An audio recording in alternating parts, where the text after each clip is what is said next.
जी हाँ, अगर आप चाहते हैं सुनना सामाजिक लोकगीत तो आप अपने आरपी चैनल को जरूर सब्सक्राइब करें और साथ ही साथ घंटी के निशान को दबाना ना भूलें।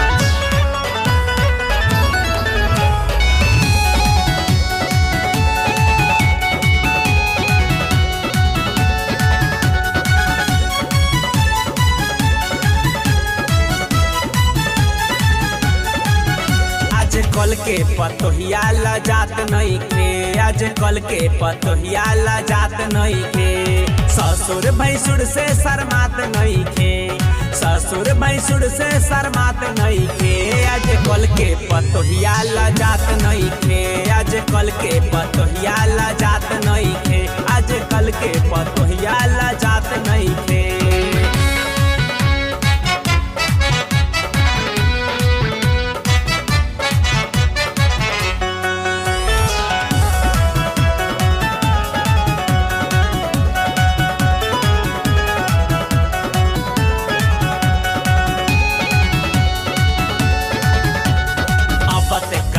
बंटवारा के तैयारी, भाई भाई में झगड़ा करा बतारी नारी।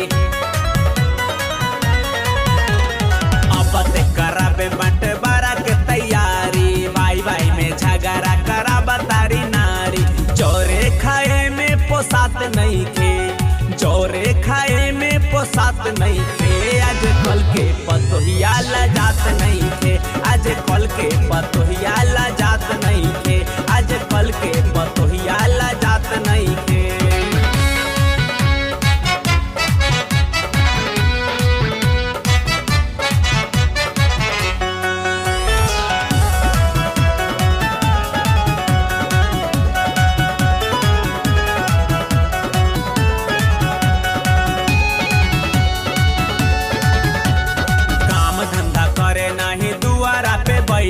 सास कुछ कहे तो ओकर पे ऐठे,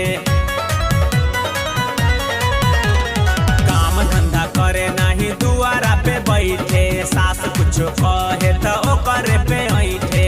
गौओं में केहू से धकात नहीं खे, गौओं में केहू से धकात नहीं खे। आज कल के पतोहिया ला जात नहीं खे, आज कल के पतोहिया ला जात नहीं खे, आज कल के पतोहिया ला जात नहीं खे।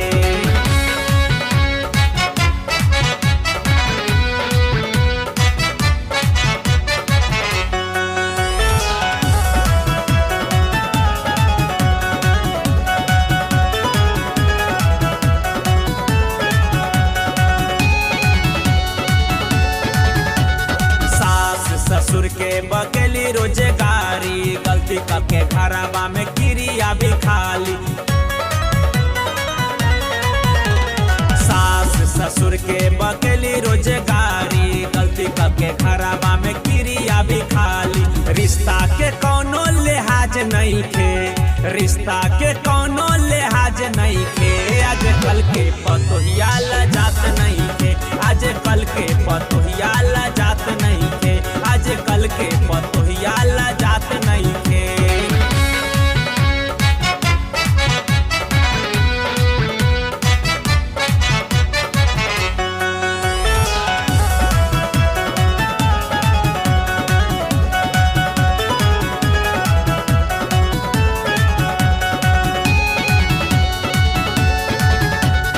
देवर ननद के करेली बुराई, राते दिने करेली नैहर के बड़ाई।